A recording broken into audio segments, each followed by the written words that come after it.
ఈరోజు మేము పిలవగానే వచ్చిన ప్రెస్ వారందరికీ మరియు పేపర్ వాళ్ళకి కానీ టీవీ వాళ్ళందరికీ కూడా ధన్యవాదాలు తెలియజేస్తున్నాం. ముఖ్యంగా మా సినిమా థియేటర్ల విషయం నాకుగా 1976లో ఎంటర్ అయినానండి. 1976లో ఎంటర్ అయినప్పుడు ప్రభుత్వం ట్యాక్స్ విధానం ఎంటర్టైన్మెంట్ ట్యాక్స్ 40% ప్రభుత్వానికి, 60% థియేటర్ యజమానికి ఉండేది. 60%లే మేము డిస్ట్రిబ్యూటర్ మేము పంచుకునే వాళ్ళం. 1976 నుంచి 83 ఎన్టీ రామారావు స్లాబ్ సిస్టమ్ వచ్చేంత వరకు ఆ రోజున్న పద్ధతి 70% ఫిలిం డిస్ట్రిబ్యూటర్ గారికి, 30% ఎగ్జిబ్యూటర్కి ఉండేది. రెండో వారం 60, మూడో వారం 50 మాకు, 50 వారికి, ఆ విధంగా ఉండేది. ఈ విధానం నడిచిన రోజులు చక్కగా థియేటర్లు నడిచినాయి. థియేటర్లు కూడా రోజు రోజుకు 1700 థియేటర్లు, 1800 థియేటర్లు, 3000 పెరుగుతూ పోయినాయి. ఎన్టీ రామారావు గారు ప్రభుత్వం వచ్చిన తర్వాత 1983లో స్లాబ్ సిస్టమ్ తీసుకొచ్చారు. స్లాబ్ సిస్టమ్ అంటే థియేటర్ సీట్లని, టికెట్ రేట్స్ని క్యాల్కులేషన్ చేసుకొని ఫిక్స్గా, ఉదాహరణకు సుదర్శన్ థియేటర్ ఉంది 80,000 ట్యాక్స్, దీపక్ థియేటర్ ఉంది 40,000 ట్యాక్స్, మా థియేటర్ ఉంది 20,000 ట్యాక్స్ అంటే ఫిక్స్ చేయడం. ఈ స్లాబ్ సిస్టమ్ ఎప్పుడైతే వచ్చిందో నెట్ బాగా పెరిగిపోయింది. మంచి క్రౌడ్తో నడిచేది. నెట్ బాగా పెరిగిపోవడం వల్ల డిస్ట్రిబ్యూటర్లు ఆ రోజు మాకు రెంటల్ విధానం తీసుకొచ్చారు. రెంటల్ విధానం తీసుకొచ్చినా మేము ఓడ్చుకొని అట్లే నడుపుతూ వచ్చినాం. ఇదే విధానం కొనసాగుతూ వచ్చిన తర్వాత మధ్యలో పంపిణీదారులు కొన్ని పద్ధతులు మార్చారు. షేర్ గ్యారంటీలని, మ్యాక్సిమం గ్యారంటీలని రకరకాలు పెట్టి మమ్మల్ని కొద్దిగా ప్రాఫిట్ తగ్గడం మొదలుపెట్టింది. ఆ తర్వాత ఇంకా మరికొన్ని రోజుల తర్వాత రెంట్ కానీ పర్సంటేజ్ కానీ ఏది ఎక్కువ వస్తే మాకు అది, ఈ రెంట్ కానీ పర్సంటేజ్ కానీ ఏది ఎక్కువ వస్తే విషయంలో మీకు బాగా ముఖ్యంగా అర్థం కావాల్సింది ఏంటంటే, ఒక 40 లక్షలు నెట్ కనుక వచ్చిందనుకోండి, నా థియేటర్ 1,20,000 అద్దె మాత్రం ఇచ్చి 38,20,000 వాళ్ళు తీసుకెళ్తారు. అదే సినిమా, అట్లాంటి సినిమానే ఒకవేళ ప్రజలు ఆదరించక 1,20,000 వచ్చిందనుకోండి, అప్పుడు 1,60,000 అద్దె ఇయ్యారు నాకు. అప్పుడు 62,500 వాళ్ళు తీసుకుపోతారు, 62,500 నాకు ఇస్తున్నాం. నష్టం వచ్చినప్పుడు పూర్తిగా థియేటర్ యజమాని మీద పడుతుంది, లాభం వచ్చినప్పుడు పూర్తిగా నిర్మాతకు, డిస్ట్రిబ్యూటర్కి పోతుంది. ఈ విధానం మంచిది కాదని మేము పోరాడుతూనే ఉన్నాం. 2008 నుంచి కూడా మళ్ళీ అడగడం. ఇంకొకటి ఏమైందంటే 1/7/17 నాడు GST ప్రవేశపెట్టారు. GST అంటే మళ్ళీ టికెట్ ట్యాక్స్ వచ్చింది. 76 నుంచి 83 వరకు ఉన్న టికెట్ ట్యాక్స్ విధానం మళ్ళీ వచ్చింది. అప్పుడు 40% ఉంటే ఇప్పుడు 12-18% ట్యాక్స్ బాగా తగ్గింది కూడా. ఈ టికెట్ ట్యాక్స్ వచ్చినా కూడా మళ్ళీ వీళ్ళు ఈ పద్ధతిలో డిస్ట్రిబ్యూటర్లు మేము ఎంత రిక్వెస్ట్ చేసినా మార్చలే. మళ్ళీ పర్సంటేజ్ సిస్టమ్ రండి, మాకు థియేటర్లు వర్కౌట్ కావట్లేవు, సంవత్సరానికి 4, 5, 10, 20 థియేటర్లు మూస్తూ వస్తున్నారు. 2010 నుంచి ఇప్పటివరకు చూసుకుంటే దాదాపు 2,000 థియేటర్లు మూయడం జరిగింది, కంబైన్డ్ ఆంధ్రప్రదేశ్, ఆ 2 రాష్ట్రాలు కలిపి. ఈ విధంగా నష్టపోతున్నాము. దయచేసి మాకు రెంటల్ సిస్టమ్ తీసేసి ప్రేక్షకులు ఇచ్చిన డబ్బులనే పంచుకోండి. ఈ ప్రేక్షకులు ఇచ్చినప్పుడు డబ్బు పంచుకునే విధానం మన భారతదేశం ఇతర రాష్ట్రాల్లో ఉంది, విదేశాల్లో కూడా ఉంది. విదేశాల్లో అయితే ఇంకా మంచి విధానం ఉంది. విదేశాలలో ఒక హీరో గారు 40 కోట్లు 50 కోట్లు తీసుకుంటే మొదటి రోజు ఆ పేమెంట్ ఇవ్వరు. వాళ్ళకి 5%, 10% లేదా మ్యాక్సిమం 20% ఇచ్చి సినిమా సక్సెస్ అయిన తర్వాత ఇప్పుడు ఆన్లైన్లో మాకు టికెట్ ఎట్లా అమ్ముడుపోతుందో అదే పద్ధతిలో ఆయనకు, హీరో గారికి, పెద్ద డైరెక్టర్ గారికి, ప్రొడ్యూసర్ గారికి అమౌంట్స్ వెళ్ళిపోతుంటాయి. ఆ పద్ధతి కనుక పెట్టుకుంటే ఈరోజు థియేటర్లు ఇట్లా మూసుకోవడం కానీ, ఇబ్బంది పడడం కానీ ఉండదు. దయచేసి పర్సంటేజ్ విధానం కావాలని మీ ద్వారా నిర్మాతలందరికీ రిక్వెస్ట్ చేస్తున్నాం. తర్వాత మాకు ఇంకా కొత్త ఇబ్బందులు మొదలుపెట్టినారు. నైట్ షోస్ ఏమంటున్నారు, ఏదో స్పాన్సర్ చేసినాం కోకోకోలా కంపెనీ అనో లేకుంటే ఏదో ఫ్యాన్స్కి అని చెప్పి. అప్పుడు మాకు టికెట్ రేటు 125, 150 ఉంటే 500,000 రూపాయల చొప్పున అమ్మిస్తారు. వచ్చిందంతా వాళ్ళే తీసుకుంటారు. మాకు మాత్రం ప్రోరోటా ప్రకారం 1,20,000 ఒక షోకి ఎంత అద్దె వస్తుందో దాన్ని డివైడ్ చేసి 5 నుంచి 6,000 అద్దె మాకు ఇచ్చి మిగతా అడ్డంతా వాళ్ళు తీసుకుంటారు. దానివల్ల కూడా మాకు బిజినెస్ దెబ్బతింటుంది. దయచేసి నైట్ షోలు ఎక్కువ రేట్లకు అమ్మడం, ఫ్యాన్సీలకు అని చెప్పి లేదా కోకోకోలా కంపెనీ రక్తదానం కొరకు ఏదో చెప్తారు కానీ అవన్నీ రియల్గా జరగవు. డబ్బు ఎక్కువ తీసుకునేది. ఇంకా కొంతమంది పంపిణీదారులు ఈ మధ్య కొత్తగా వచ్చింది, మా దగ్గర టికెట్లు మా హీరోలకు, డైరెక్టర్లకు కావాలని చెప్పి మా కెపాసిటీలోకి వెళ్ళి 25%, 30% టికెట్ తీసుకెళ్ళి ఆఫీసులో 1,000-2,000 రూపాయలు కూడా అమ్ముతున్నారు. ఈ పద్ధతి కూడా బాగాలేదు. దయచేసి అది కూడా మానుకోమని చెప్తున్నాం. ఇంకో కొత్త విధానం ఈ మధ్యలో రీసెంట్గా కొత్త ఒక పంపిణీదారుడు వచ్చిన తర్వాత సినిమా 7 రోజుల వరకు అద్దె మాట్లాడేసి అప్ టు సండే వరకు అద్దె ఇస్తాను, మండే నుంచి మళ్ళీ పర్సంటేజ్ అంటాడు. అంటే సండే వరకు ఫుల్ పోయినప్పుడేమో ఆయనకు అద్దె మీద కావాలి, ఎక్కువ వస్తుంది డబ్బులు. మండే నుంచి కలెక్షన్ తగ్గగానే పర్సంటేజ్ ఎక్కువ వస్తుంది. అట్లా కాదు, ఇటువంటి చిన్న ఇబ్బందులు పెడుతున్నారు. అదొకటి. ఇంకొకటి ఇప్పుడు ఈ మధ్య కాలంలో UFO, క్యూబ్, VPF అని ఉన్నాయి. మరీ చిన్న సినిమాలు వచ్చినప్పుడు మరీ చిన్న సినిమాలు వచ్చినప్పుడు యూహో క్యూల అమౌంట్ కూడా మా మీదనే వేసి మా భారం మోపుతున్నారు. దీనివల్ల కూడా మా థియేటర్లు భరించలేకపోదు. ఇవన్నీ భరించలేకనే థియేటర్లు మూతపడుతున్నాయి. కావున పర్సంటేజ్ సిస్టమ్ వస్తే మా థియేటర్లు బాగుపడతాయి. తర్వాత ఇందులో ఒక నిర్ణయం కూడా తీసుకున్నాం మేము. యాక్చువల్గా 30వ తారీఖు 1వ నెల 24 ఫస్ట్ సమావేశం జరిగింది. ఆ సమావేశం జరిగినప్పుడు ఒక 5 సినిమాలకు మినహాయింపు కూడా ఇచ్చినాం. అప్పుడు అండర్ ప్రొడక్షన్ అని చెప్పి ఆ పిక్చర్లు ఏందనేది మళ్ళీ మేము అందరం ఒకసారి కూర్చొని డిసైడ్ చేసుకుంటాం. అప్రాక్సిమేట్ అనుకున్న సినిమాలు ఏంటంటే ఫ్యామిలీ స్టార్, ఓజీ, కల్కి, పుష్ప 2, ఇండియన్ 2 ఇట్లా ఈ సినిమాలకు మాత్రం వాళ్ళు ఆల్రెడీ ప్రొడక్షన్ స్టార్ట్ చేస్తున్నారు కాబట్టి వాళ్ళకి పాత పద్ధతులు వేద్దామని అనుకున్నాం. ఈ 5 సినిమాలకు మాత్రం మినహాయింపు ఉంటుందండి. గేమ్ చేంజర్ ఉంది కానీ దానికి కొద్దిగా వాళ్ళు కూడా అటు ఇటుగా ఉంది, అది చూడాలి. గేమ్ చేంజర్ ఉంది సార్, ఓజీ లేదు. ఇంకో ఇంపార్టెంట్ ఇష్యూ అంటే ఇప్పుడు దాకా నిన్నదాకా థియేటర్లోనే బంద్ ఉన్నాయి. ఇప్పుడు రేపు 25వ తారీఖు నుంచి లవ్ మీ అనే సినిమా వస్తుంది. ఆ లవ్ మీ అనే సినిమాతోటి ప్రతి సెంటర్లో ఒక్కొక్క థియేటర్ ఓపెన్ అవుతుంది. ఉదాహరణ కుక్కట్పల్లిలో ఒకటి, దిల్సుఖ్ నగర్లో ఒకటి, మల్కాజ్గిరిలో ఒకటి, మిర్యాలగూడ, నల్గొండ, జగిత్యాల ఇట్లా టౌన్కి ఒక్కొక్క థియేటర్. 31వ తారీఖు మాత్రం ఒక 3 సినిమాలు వస్తున్నాయని భావిస్తున్నాం. ఆల్రెడీ చెప్తున్నారు నిర్మాతలు. ఆ 31 నాడు మాత్రం మిగతా 100% థియేటర్లు ఓపెన్ అయ్యే అవకాశం ఉంటుందండి. ఇక తర్వాత ఇంకొకటి ముఖ్యమైన విషయం, ఇప్పుడు మా జనరేషన్ 65 దాటిన మా పిల్లలు ఇప్పుడు ఇదేం బిజినెస్, ఇంత పెద్ద కాంప్లెక్స్, ఇంత పెద్ద ఆస్తులు పెట్టుకొని మనం ఈ లక్షణాలు అద్దె లేదా నష్టాలు కూడా వస్తున్నాయి. వీళ్ళని తొందరగా మారుదాం ఒత్తిడి చేస్తున్నాం. మేము కనుక కొద్దిగా ఆరోగ్యం క్షీణించినా మళ్ళీ మా ఓకే తగ్గినా థియేటర్లు ఇంకా మూసుకునే అవకాశాలు ఉన్నాయి. దయచేసి మీ ద్వారా ప్రొడ్యూసర్లను కోరేది థియేటర్లు ఎక్కువ బంద్ కాకుండా ఉందంటే ప్రేక్షకుల నుంచి వచ్చే సొమ్మును షేర్ చేసుకుందాం. ఇతర రాష్ట్రాల మాదిరిగా, ఇతర దేశాల మాదిరిగా ఈ ఫిక్స్డ్ రెంట్ ఇచ్చేసి ఎక్కువ షేర్ వచ్చినప్పుడు అర్థం తీసుకుపోయి నష్టం వచ్చినప్పుడు మళ్ళీ పర్సంటేజ్, మళ్ళీ నష్టం వచ్చినప్పుడు కూడా రెంట్ ఇస్తే బాగుంటుంది, అట్లా ఇవ్వట్లేరు. నష్టం వచ్చినప్పుడు మళ్ళీ పర్సంటేజ్ చేసి మా దగ్గర నుంచి ఎక్కువ తీసుకుంటున్నారు. అగ్రిమెంట్లు ఏం రాస్తారంటే విచ్ ఈజ్ ద బెస్ట్, రెంట్లో ఎక్కువ వచ్చినా వారికే, పర్సంటేజ్లు ఎక్కువ వచ్చినా వారికే ఉండాలని పెట్టుకుంటున్నారు. ఆ విధానంతో మాకు చాలా ఇబ్బంది అవుతుంది. దయచేసి ఇంకొకటి కూడా సార్, ఈ టికెట్ రేట్స్ ఫిక్స్ ఉంటేనే ప్రేక్షకులకు కూడా ఒక పద్ధతిగా ఉంటుంది. ఆంధ్రాలో జగన్ గవర్నమెంట్ రేట్లు ఫిక్స్ చేసింది. ఆల్మోస్ట్ వెరీ బిగ్ బై హార్జెట్ ఇచ్చారు. 100 కోట్లు కనుక ఇన్కమ్ ట్యాక్స్ తోటి రుజువు తెచ్చి చూపిస్తేనే ఆయన కొంత టికెట్ రేట్ వేస్తున్నాడు, లేకపోతే అన్నిటికీ నార్మల్ రేట్. ఉదాహరణగా నేను నా థియేటర్ కాడ నిలబడ్డప్పుడు మొదటి 3 రోజులు స్టూడెంట్స్, లేబర్ వస్తుంటారు సినిమాకు. వాళ్ళు నిన్నటిదాకా 100 రూపాయలు ఉంటుంది, రెగ్యులర్ రేట్ 100. వీళ్ళు ఒక కొత్త సినిమా పుష్పనో లేకుంటే XYZ ఏదో ఒకటి పెద్ద గేమ్ చేంజర్ రాగానే 200-250 చేసేస్తుంది. ఆ ప్రేక్షకుడు కొంత మా మీద ఆవేశంగా దుర్భాషలు కూడా ఆడుతున్నాడు. నిన్నటిదాకా 100 రూపాయల టికెట్ ఉంటే ఈరోజు ఎట్లా 150-200 చేసిందని చెప్పి టికెట్ రేట్ కూడా ఫిక్స్ అయి ఉండాలి. మేము ఏమంటున్నాం అంటే పూర్వం కూడా షోల సినిమా కానీ, బాలనాగమ్మ కానీ, ఇంకెన్ని మీరు అడవి రాముడు తీసుకోండి, టికెట్ రేట్ అదే ఉండేది. 1,00,000 ప్రేక్షకులు చూసేవాళ్ళు 10 లక్షల్లో లేదా 1 కోటి మంది జనాభా చూసి లాభం రావాలి. కానీ టికెట్కి ఏదో బడ్జెట్ ఏదో పెట్టామని చెప్పి రేటు పెట్టడం వల్ల మా సినిమా ఇండస్ట్రీ దెబ్బతింటుంది. ఇంకా మాలో మేము కూడా ఈ క్యాంటీన్ రేట్ కూడా కొంత కుదించుకోవాలని ఆలోచిస్తున్నాం. మన మల్టీప్లెక్స్కు మాకు బెరీజ్ వేసుకుంటే మాత్రం దాదాపు 75% మాయే తక్కువ రేట్లు ఉంటాయి తినుబండారాల విషయంలో. థ్యాంక్స్ అండి. నాది నెక్స్ట్ బాలగోవిందరాజు, వైస్ ప్రెసిడెంట్. నమస్తే సార్, నా పేరు బాలగోవిందరాజు. సుదర్శన్ 35mm దేవిసిఎంటీఎం ఎగ్జిబిటర్, హైదరాబాద్ ఎగ్జిబిటర్ అండి. తెలంగాణ ఎగ్జిబిటర్స్ అసోసియేషన్లో సెక్రటరీనండి. అయితే ఇప్పుడు మనకు తెలిసిన పాయింట్స్ లాస్ట్ 10-20 డేస్లో ఎలక్షన్స్ వల్ల కానివ్వండి, IPL కానివ్వండి, పలు కారణాల వల్ల కంటెంట్ పోస్ట్పోన్ అయిపోయింది. పోస్ట్పోన్ అయినందుకు గాను ఎన్నో థియేటర్లు బంద్ అయ్యాయి. లాస్ట్ 10 డేస్ కింద మనము చూసాం కదా.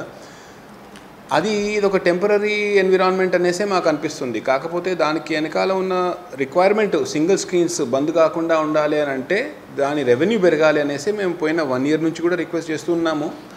ఇన్ఫ్యాక్ట్ చాలా ముందు రోజుల నుంచి కూడా రిక్వెస్ట్ చేస్తున్నాము. అది ఇప్పుడు కీలకంగా మారింది. ఎందుకంటే ప్రతి సీజన్కి 10 థియేటర్లు క్లోజ్ అయిపోతున్నాయి.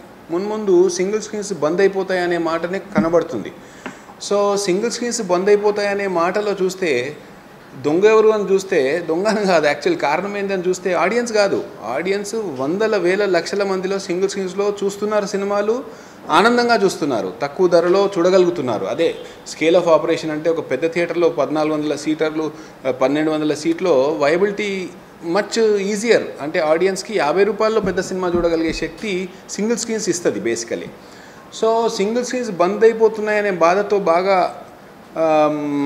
డిస్కషన్ చేస్తే ఇప్పుడు లాస్ట్ 10 డేస్లో కూడా ఒక 5-10 మీటింగ్స్ అయినాయండి. ఆల్మోస్ట్ 40-70 మంది డిస్కస్ చేస్తూ నిన్న ఒక అగ్రిమెంట్కి వచ్చాము. నిన్న అది కొంచెం సర్క్యులేషన్లో వచ్చినట్టుంది.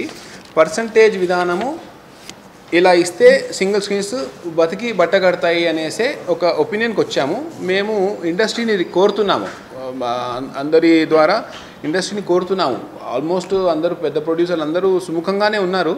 ఇండస్ట్రీని కోరుతున్నాము దట్ ఈ నెల నుంచే కొన్ని సినిమాలు మినహాయించి ఈ నెల నుంచే మాకు పర్సంటేజ్ ఇవ్వండి, మల్టీప్లెక్స్ లాగా ఇచ్చే పర్సంటేజే ఇవ్వండి అని కోరుతున్నాము. దానికి సుముఖంగా ఒప్పుకున్న మాట నిన్న ఒక లెటర్ రూపంలో ప్రెస్ ముందు పెడుతున్నాము. So we request the big cinema producers and big stars to actually save the single screens. ఈ సింగిల్ స్క్రీన్స్ని సేవ్ చేయడం ఎలా అని ఆలోచిస్తే రెవెన్యూ దాని తగ్గట్టు రెవెన్యూ వస్తేనే సేవ్ అవుతాయి. సో అది మా రిక్వెస్ట్. ఈ పాయింట్స్లో చూస్తే కొంచెం డిస్కషన్లోకి వచ్చింది. ఆ పర్సంటేజ్ మరి ప్రొడ్యూసర్లకు నష్టదాయకం కదా అనేసి వచ్చింది, ఒక డిస్కషన్ వచ్చింది. నేను దాన్ని కూడా అడ్రస్ చేస్తాను. ఒక ప్రొడ్యూసరు పోయిన 10 ఏళ్ల కింద ఒక 10 థియేటర్లో రిలీజ్ చేసేది, 20 థియేటర్లో రిలీజ్ చేసేది, ఇవాళ 100 థియేటర్లో రిలీజ్ చేస్తున్నాడు. దానివల్ల రన్ తగ్గింది, ప్రొడ్యూసర్కి రావాల్సిన బెనిఫిట్స్ వచ్చేసాయి. అంటే నెంబర్ ఆఫ్ థియేటర్స్లో 2 వీక్స్లో 1 వీక్లో రావాల్సిన రెవెన్యూ వచ్చేస్తుంది. కాకపోతే ఆ వచ్చే రెవెన్యూ దగ్గర ఉన్న ఆ థియేటరు వయబిలిటీ ఉందా లేదా అని చూస్తే ఆ థియేటర్ వయబిలిటీ లేకుండా అయిపోయింది. ఎందుకంటే 50 రోజులు 100 రోజులు ఆడేది 1 వీక్ కూడా ఆడట్లేదు, 2 వీక్స్ కూడా ఆడట్లేదు. ఎందుకంటే ఆడియన్స్ డివైడ్ అయిపోయింది. సో దీన్ని చూసి మేము అండర్స్టాండ్ చేసుకొని మాకు పర్సంటేజ్ అయితేనే వర్కౌట్ అవుతుంది, లేకపోతే వర్కౌట్ కాదు, మా తోటి మల్టీప్లెక్స్ లాగా ఎట్లా ఇస్తున్నారో అట్లనే ఇవ్వండి అని అంటే ప్రొడ్యూసర్కి నష్టమేం లేదు. మరీ సింగిల్ స్క్రీన్స్ని మొత్తం పిండేసేలాగా కరెక్ట్ కాదు అనేసే మా రిక్వెస్ట్. దేర్ఫోర్ ఇది యాక్సెప్ట్ చేయమనే కోరుతున్నాము మీ ద్వారా. ఆల్మోస్ట్ యాక్సెప్టెన్స్ వస్తుంది. అండ్ ఇది డిజిటల్ టెక్నాలజీ వల్ల ఆడియన్స్ బిహేవియర్ మారిపోయింది కాబట్టి 10 థియేటర్లలో సినిమా నేను 50 రోజులు నడుపుతా అనే ప్రొడ్యూసర్ లేడు ఇవాళ. ఫటాఫట్ 1 వీక్లో 2 వీక్స్లో రెవెన్యూ డిస్ట్రిబ్యూషన్ మెకానిజం 100 థియేటర్లలో వేసేసి డిజిటల్ టెక్నాలజీ వల్ల ఇది మారిపోయింది. సో దీనివల్ల ఇది అంటే ప్రొడ్యూసర్కి నష్టమేం లేదు. మాకు పర్సంటేజ్ విధానం ఇస్తే కూడా ప్రొడ్యూసర్కి పెద్ద భారం ఏం లేదు. మారిపోయిన రోజుల్లో జీనేదో లాగా ప్రొడ్యూసర్లు కూడా లాభం పొందుతున్నారు, ఎగ్జిబిటర్స్ కూడా బతికుండాలనేసే మా రిక్వెస్ట్. కూర్చున్న కొమ్మని నరుక్కుంటున్నట్టు అవుతుంది లేకపోతే. ఎందుకంటే చూస్తూ ప్రతి సీజన్కి 10 థియేటర్లు పోతున్నాయి. తప్పకుండా. ఇప్పుడు తెలంగాణ షూర్ సార్, తెలంగాణ రాష్ట్రానికి వస్తే నైజాం ఏరియా హక్కులు ఒక పర్టికులర్ అమౌంట్, అంటే పెద్ద సినిమాలకి మరీ అన్యాయం జరగకూడదు కాబట్టి పెద్ద బడ్జెట్ సినిమాలకి మొన్న జరిగిన డిస్కషన్స్లో మొదటి వారం 75% ప్రొడ్యూసర్కి, 25% సింగిల్ స్క్రీన్కి ఇవ్వమని కోరాము. అది యాక్సెప్ట్ అయింది. సో మొదటి వారం పెద్ద సినిమాకి 75-25. మీడియం సినిమాస్ అంటే 30 కోట్ల కన్నా తక్కువ ఉన్న బడ్జెట్ కాదు, నైజాం రైట్స్, ఆ దానికి మొదటి వారం 60-40, అంటే 60% ప్రొడ్యూసర్కి, 40% ఎగ్జిబిటర్కి.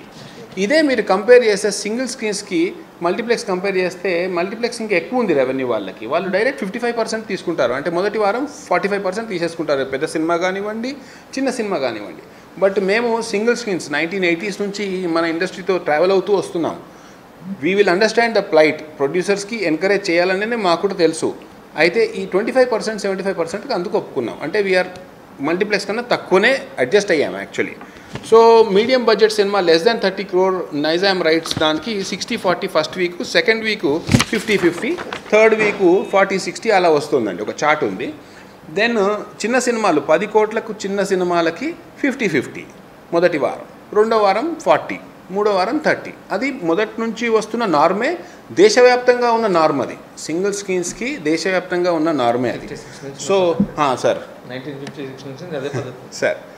సో ఈ నాము ఇందులో కూడా రాశాము. ఈ మీటింగ్లో ఎగ్జిబిటర్ల మనుగడ కొరకు చర్చించడం జరిగినది. సినిమా థియేటర్లు మూతపడకుండా కాపాడుకోవడానికి మాలో మేము తీసుకున్న నిర్ణయము. ఇట్లా అయితేనే వర్కౌట్ అవుతుంది, లేకపోతే స్క్రీన్లు బంద్ అవుతున్నాయి అనేసి.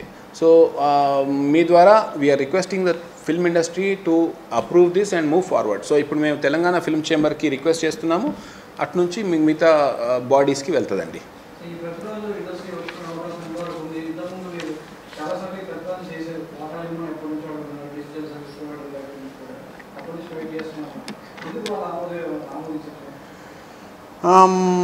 తీవ్రత అంత రాలేదు. ఇప్పుడు తీవ్రత వచ్చేసింది. ఆల్మోస్ట్ 90% ఒప్పుకుంటున్నారు. కానీ who will bell the cat టైప్లో మిగిలిపోయింది ఇది. అది ఈ ఎలక్షన్స్ వల్ల కంటెంట్ లేనందుకు స్క్రీన్స్ బంద్ అవుతుంటే అప్పుడు మిగతా సెక్షన్ అంతా చూసారు. యాక్చువల్లీ స్క్రీన్స్ బంద్ అయిపోతుంది అంటే బేసికల్లీ బంద్ కావు అనే ఒక కాన్ఫిడెన్స్ ఉండే. కానీ ఇప్పుడు నిజాలు బయటకు వస్తున్నాయి, బంద్ అవుతున్నాయి. ఎందుకంటే టుడే బికాస్ ఆఫ్ అర్బనైజేషన్ సిటీలో ఒక single screen is it viable at all? ఇది తీసేసి వేరే బిజినెస్ పెడితే 5 times రెవెన్యూ వస్తుంది. మీరు ఏ థియేటర్ అన్నా చూడండి. సో అది చూసే మల్టీప్లెక్స్ వాళ్ళు ఆ పర్సంటేజ్ పెట్టారు. మేమేమో ఇండస్ట్రీకి ఫ్రెండ్లీ అనేసి అలా ఉండిపోయాము, కానీ నష్టపోతున్నాము. సో ఇది పసిగట్టి ఇప్పుడు ఒప్పుకునే ఛాన్స్ ఉందండి. ఇప్పుడు అందరూ కూడా ఒప్పుకుంటున్నారు. ప్రొడ్యూసర్స్ కౌన్సిల్ కూడా సుముఖంగానే ఉంది. మొదటి నుంచి సింగిల్ స్క్రీన్స్ని కాపాడుకోవాలనే ఉద్దేశంతో ఉంది. అయితే మొన్న మనం డిస్కషన్స్లో కాపాడుకోవడం అంటే ఎలా అని అంటే దానికి తగ్గ రెవెన్యూ వస్తేనే కాపాడుకున్నట్టు. అది ఈ ఫార్ములా ద్వారా వస్తుందనేసే మేము ఆశిస్తున్నాము. ఇందులో ఉన్న వ్యక్తులందరూ కూడా ఇండస్ట్రీలో పోయిన 20-30 ఏళ్ళ నుంచి ఉన్న వ్యక్తులే బాగా ఆలోచించి ఈ డిస్కషన్కి వచ్చామండి. రవీంద్ర గోపాల్ గారు నమస్కారం అండి. మీడియా మిత్రులకు, డిజిటల్ వాళ్లకు, పేపర్ వాళ్ళకు అందరికీ నా నమస్కారం. నా పేరు రవీంద్ర గోపాల. నేను 1979 నుంచి డిస్ట్రిబ్యూటర్ నుంచి ఎగ్జిబిటర్గా రకరకాలుగా ఉన్నాను. ఆనాడున్న సిస్టమ్ పర్సంటేజ్ సిస్టమ్ ఉండేది. కాలక్రమేణా రకరకాలుగా మార్పులు వచ్చినాయి. మార్పులతో పాటు మేము వచ్చాం. సి క్లాస్ సెంటర్లు ప్రధానంగా ఇవాళ మేము ఈ మీటింగ్ పెట్టడానికి కారణం ఏంటంటే సి క్లాస్ ఎగ్జిబిటర్లు చాలా వరకు ఇబ్బందులు పడుతున్నారు. దేనికి అంటే వాళ్ళకి సరి అయినటువంటి ఇన్కమ్ లేక. ఏమిటి ఇన్కమ్ అంటే సినిమా వేసినప్పుడు రెంటల్ బిజినెస్లో కొన్ని ఆడుతున్నాయి, కొన్ని ఆడతలేవు. మాకు పర్సంటేజ్ కావాలని 2008 నుంచి మేము రకరకాలుగా అడుగుతూ వచ్చాం. కొంతమంది పెద్దలు మాకు సహకరించారు. ఇది ఒక కార్యరూపం దాల్చింది. ఇప్పుడు పర్సంటేజ్ వస్తుంది. మాకంటే ముందు సీడెడ్లో ఉంది, వేరే చోట్ల ఉంది, చాలా చోట్ల ఉంది పర్సంటేజ్. మా దగ్గర రెంటల్ బిజినెస్ అన్నారు పెద్ద పెద్ద ప్రముఖులందరూ. వాళ్ళకి ఆనాడు రెంటల్ బిజినెస్ ఇవ్వడం వల్ల సి క్లాస్ ఎగ్జిబిటర్లకు కూడా ఒక రకంగా రెంట్ వచ్చేది. ఇప్పుడు వచ్చే పరిస్థితి లేదు. ఎందుకంటే రకరకాలుగా సినిమా మీద డిజిటల్స్ మీడియా బాగా మారిపోయింది. సి క్లాస్ సెంటర్లకు ఒక ఎగ్జిబిటర్ రావాలంటే అనేక కారణాలు. ఒకటి టికెట్ రేట్ అనుకోండి, రెండవది మీడియా అనుకోండి, మూడవది సెల్లో రావడం అనుకోండి, నాలుగవది ఓటీటీ అనుకోండి. అన్నిటికంటే ప్రధాన కారణం కరోనా వచ్చిన తర్వాత విపరీతంగా జనం అవేర్నెస్ పెరిగిపోయింది. సినిమాలు చూసే పరిస్థితి లేదు. అటువంటప్పుడు సి క్లాస్ సెంటర్లు, బి క్లాస్ సెంటర్లకే జనం రావడం లేదు, సి క్లాస్ సెంటర్లకు రావడం లేదు. మరి ఈ సి క్లాస్ సెంటర్లన్నీ మూతలు పడితే సినిమా ఇండస్ట్రీ నిలబడేది ఎట్లా? ఇది పెళ్ళం మొగల సంబంధం. మీరు సినిమా తీస్తున్నారు, చాలా బాగుంది. మరి మేము ఆడిస్తేనేగా, మేము రూపాయి లెక్కబెట్టి మీకు ఇస్తేనేగా డబ్బులు వచ్చేది. మరి మమ్మల్ని ఎందుకు చూడరు? మా థియేటర్లు బంద్ అవుతున్నాయి. ఇవాళ మా థియేటర్ అమ్ముకుంటే వరెస్ట్గా సి క్లాస్ సెంటర్ అమ్మితే 6 కోట్లు వస్తుంది. 6 కోట్లతో అద్భుతమైన వ్యాపారం చేసుకోవచ్చు. సినిమా వ్యాపారమే చేయాలని ఏం పని లేదు. ఇవాళ థియేటర్లు 4 నెలలు 5 నెలల నుంచి వాలంటీర్లుగా బంద్ చేసుకుంటున్నాం. ఎందుకు? సినిమాలు లేక, వచ్చిన సినిమాలు వర్కౌట్ కాక. ఒక సినిమా వచ్చింది, దానికి ఒక గ్రాస్ వచ్చింది, ఒకే రోజు రెంట్ ఇచ్చారు, తర్వాత ఇవ్వలేదు, టర్మ్స్ పెట్టారు. ఏది బెటర్ అంటే ఏది బెటర్ అయినా మీకే బెటర్, ఎగ్జిబిటర్కి బెటర్ లేదు. మరి ఎగ్జిబిటర్ ఎంతకాలం ఉండాలి ఇట్లా? కొంతకాలం సైకిల్ స్టాండ్ లేదు. మాకు రకరకాలుగా ఆడియన్స్ వస్తేనే, సినిమా ఆడితేనే మా సినిమా థియేటర్లు నడుస్తాయి. క్యాంటీన్ కానీ అండ్ సైకిల్ స్టాండ్ కానివ్వండి, ఏదో రకంగా మనకు ఉంటుంది. ఇక మళ్ళీ మల్టీప్లెక్స్లకు వద్దాం. మల్టీప్లెక్స్లో కమర్షియల్గా ఎన్నో రకాలుగా దాంట్లో ఉండి అటువంటి థియేటర్లకు పర్సంటేజ్ ఇస్తున్నారు. సింగిల్ స్క్రీన్, మాది ఒక్కటే స్క్రీన్. సినిమా పడితేనే మాకు ఆ రోజు గడుస్తుంది, లేకుంటే మా థియేటర్ బంద్ చేసుకోవాలి, మా స్టాఫ్ బంద్ ఉండాలి, ఆ వర్కర్ బంద్ ఉండాలి. కేవలం దీని మీద ఆధారపడి బ్రతికేవాడు ఎలా బ్రతకాలి? ఎలా మల్టీప్లెక్స్ లాంటి సిటీలో 250 టికెట్లు పెట్టి ఎఫర్ట్ చేయగలిగే వాళ్ళు ఉన్నారు. సి క్లాస్ సెంటర్లో కూలీ నాలు చేసుకునే వాళ్ళు ఉన్నారు. వాళ్ళు రాకపోతే ఏమిటి మా పరిస్థితి?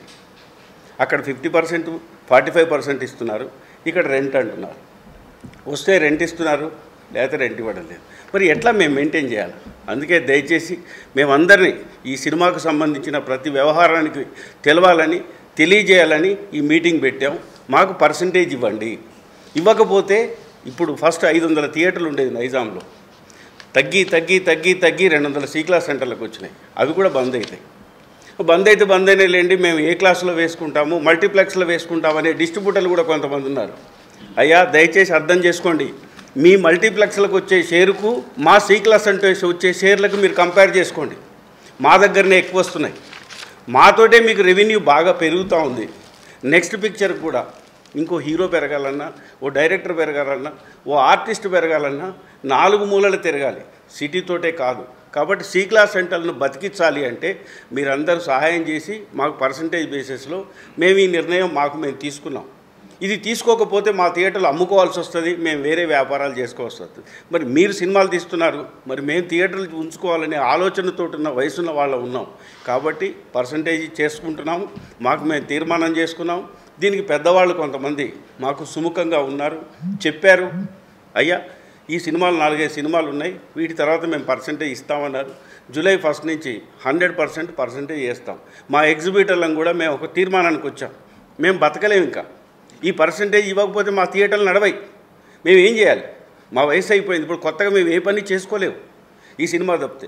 దాన్ని మీరు అడ్వాంటేజ్ తీసుకుంటున్నారు. కాబట్టి దయచేసి మీరు పర్సంటేజ్ ఇవ్వండి. అక్కడ మీరు మల్టీప్లెక్స్లకు ఇస్తున్నారు, మరి మాకెందుకు ఇవ్వరు? మేమేం తప్పు చేసాం? మేము మొత్తం మీ మీదనే ఆధారపడి ఉన్నాం కదా.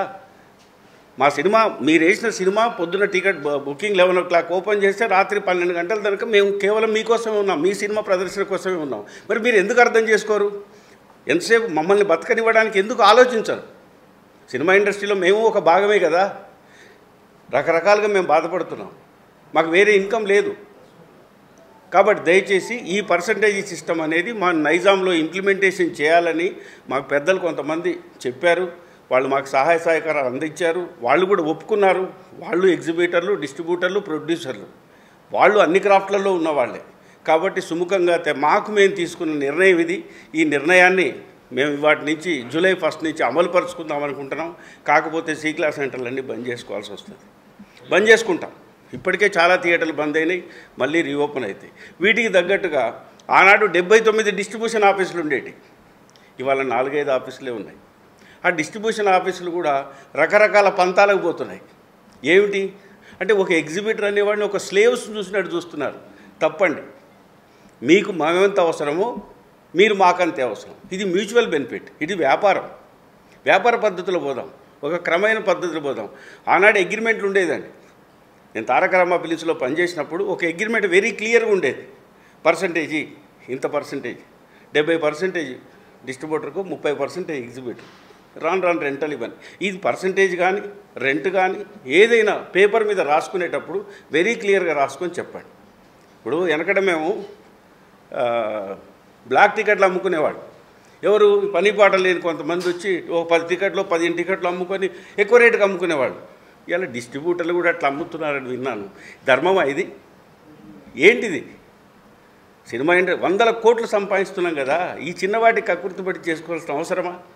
షోలు 4 వేసే బదులు 5 వేస్తున్నాం, 5 వేసే బదులు మన ఇష్టం వచ్చి డిక్టేట్ చేస్తున్నాం. దయచేసి డిక్టేషన్ బంద్ చేయండి, ఒక పద్ధతిగా పోదాం.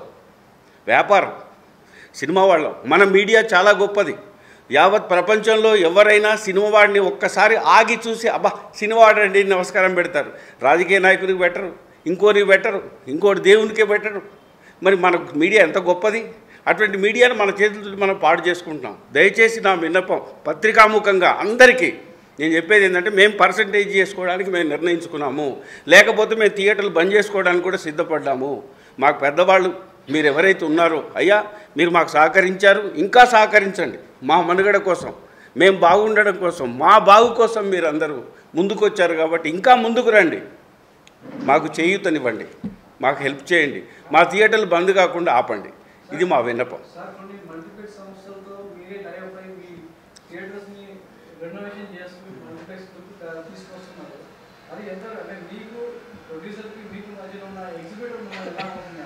ఇప్పుడు కొన్ని థియేటర్లు ఏం చేస్తున్నారంటే, కొంతమంది డిస్ట్రిబ్యూటర్లు వాళ్ళ మనుగడ కోసం, అంటే ఇది వ్యాపారమే. ఇప్పుడు మా సి క్లాస్ సెంటర్ ఉంది, నన్ను అడిగారు నీ సెంటర్లో 2 స్క్రీన్లు వేసుకోవచ్చు అని. ఇప్పుడు కొన్నిసార్లు నేను ప్రొడ్యూసర్గా, నేను ఒక ఎగ్జిబిటర్గా నేను నడుపుతున్నా. మా అబ్బాయి మొన్న ఇంజనీరింగ్ కంప్లీట్ చేశాడు. ఎందుకు డాడీ ఈ థియేటర్లన్నీ అమ్మేసి వేరే వ్యాపారం చేసుకోవచ్చు కదా అన్నాడు. అప్పుడు వానికి చెవులో పడింది అనుకోండి, మల్టీప్లెక్స్ చేయాలి, 3 స్క్రీన్లకు వాడు ఇచ్చేస్తాడు. సో దానివల్ల ఏమైతే సింగిల్ స్క్రీన్ అనే ఆనందం వేరు, మల్టీ స్క్రీన్ అనే ఆనందం వేరు. మల్టీప్లెక్స్లో ఓన్లీ వర్కౌట్ అవుతుందండి. మల్టీప్లెక్స్ అంత ఈజీ కాదు. మల్టీప్లెక్స్లో కరెంట్ బిల్ వచ్చి 13 లక్షల నుంచి 20 లక్షల బిల్లు వస్తుంది. మా థియేటర్లకు ఏమో ఎయిర్ కూల్డ్ సిస్టమ్, పర్లేదా, 13 లక్షల నుంచి 20 లక్షల బిల్లు వస్తుంది. మాకు అది వాళ్ళు ఏంటంటే షేర్ మార్కెట్లలో పోయి తెచ్చుకుంటారు, ఏదో గ్రూప్స్ అని పెట్టుకుంటారు, రకరకాల సొమ్ము ప్రజలది సోకు ఎక్కుకుంది. అవి ఉంటాయి, అవి మా వల్ల కాదు. మేమంతా సింగిల్ థియేటర్ ప్రొపరేషన్, మేము రేపు 20 కోట్లు పెట్టి కట్టాలన్నా 30 కోట్లు కట్టాలి, నా ఇల్లు అమ్ముకొని నా పొలం అమ్ముకొని కట్టాలి. వాళ్ళు అట్లా కాదు, ఏదో ఒక గ్రూప్ పెట్టి ఒక కంపెనీ పేరు పెట్టగానే ప్రజలే డబ్బులు పంపిస్తే కట్టుకుంటూ పోతారు. పీవీఆర్ కానీ ఐనాక్స్ కానీ రకరకాలుగా ఉంటాయి. మిగతా అన్నీ కూడా మీకు తెలిసే ఉంటుంది. ఒకటిగా ఆ హీరో గారు పార్ట్నర్, ఈ హీరోయిన్ గారు పార్ట్నర్, ఇవన్నీ రకరకాలు. ఇంకొకటి సార్, మేము కొత్తదేం అడుగుతలేము. మాకు నేను ఊహ తెలిసిన కానించి 76, సినిమా ఫీల్డ్ వచ్చింది 56 నుంచి ఎన్టీ రామారావు గారు 1983 స్లాబ్ సిస్టమ్ వచ్చేంత వరకు పర్సంటేజ్ సిస్టమే ఉంది. ఆ రోజులో 28 నాట్లు హౌస్ఫుల్ పోయిన సినిమాకు 70% డిస్ట్రిబ్యూటర్కి ఇచ్చేవాళ్ళం. ఈరోజు మేము ఇంకా తగ్గి, అప్పుడు 40% పన్ను ఉండేది ఎంటర్టైన్మెంట్ ట్యాక్స్, ఈరోజు 12% ట్యాక్స్ చిన్న సెంటర్లో, 18% ట్యాక్స్ హైదరాబాద్ లాంటి సెంటర్లో ఉంది. ఇప్పుడు మేము 70% ఇస్తా అంటున్నాం. ఇంకేం కావాలండి? అసలు ఇంకోటి జూదం పద్ధతి ఎందుకండి? ప్రేక్షకులు, ఒక నిర్మాత గారు సినిమా తీసిండు, ప్రేక్షకులకు నచ్చింది, 50 కోట్ల రెవెన్యూ ఇచ్చిండు, దాంట్లో షేర్ చేసుకుందాం. నాకు ఇచ్చే 3 కోట్లు నాకు, నువ్వు 47 కోట్లు నువ్వు తీసుకొని హీరోకి ఎంత ఇస్తావు, పర్సంటేజ్ సిస్టమ్ పెట్టు. ఫారెన్ కంట్రీస్లో క్లియర్గా ఉంది, హీరో గారికి ఇంత పర్సంటేజ్, డైరెక్టర్ గారికి ఇంత పర్సంటేజ్, నిర్మాత గారికి ఇంత పర్సంటేజ్, థియేటర్లకు ఇంత. ఏమండి రెమ్యునరేషన్ మాట్లాడతారు. రెమ్యునరేషన్ ఎట్లా మాట్లాడుతుంటే 50 కోట్లు 50 ఇవ్వరు, ఓన్లీ 5 కోట్లు ఇచ్చి ప్రొడక్షన్ స్టార్ట్ అవుతుంది. ప్రేక్షకులు ఇస్తుంటే పోతుంది. ఆయన 50 కోట్లు అయినా 500 కోట్లు కూడా వస్తుంది పెద్ద సినిమా హిట్ అయితే. లేక జురాసిక్ పార్క్ లాగా అయిందనుకోండి, 500 కోట్లు కూడా వస్తుంది, లేకపోతే రాదు, 5 కోట్లు కూడా రాదు. కాబట్టి మేము పర్సంటేజ్ కొత్తగా ఏం అడుగుతున్నాం. ఇది 2008 నుంచి కేఎస్ రామారావు గారి అధ్యక్షతన కానీ అంతా నడుస్తూ వస్తుంది. ఇప్పుడు ఈ నెల 2 నుంచి థియేటర్లు బంద్ అయినాక మా వార్తలు మాకు తెలుస్తున్నాయి, చాలా ఇబ్బందులు అవుతున్నాయి. డెస్క్లు అంతకుముందు డెస్క్లో 20 ఉంటే ఇవాళ 11 లేవు, ఇంకా వచ్చే నెలకు మళ్ళీ 10 అయిపోతాయి. ఏం చేయాలి నేను తర్వాత? కాబట్టి దయచేసి పర్సంటేజ్ చేస్తే, ఇప్పుడు మీకు ఉదాహరణకు చెప్తున్నాను, నా దగ్గర హౌస్ఫుల్స్ అయితే 50 lakhs నెట్ వస్తుందండి. 50 lakhs నెట్ నా సొంత థియేటర్లో. నేను బాహుబలి కట్నే ఇచ్చిన, పుష్ప కట్నే ఇచ్చిన, ఇంకో RRR కట్నే ఇచ్చిన, వాళ్ళు 48,50,000 వాళ్ళు తీసుకొని పోతున్నారు. నాకు 1,50,000 ఇస్తే గగ్గనం, ఒక 5-10 వేలు అద్దెస్తారు. అదే పర్సంటేజ్లో నాకు 20% ఇచ్చారు అనుకోండి, నాకు 10-12 లక్షలు వస్తాయి కదా. ఇట్లా టైంలో నేను బాగుపడతాయి.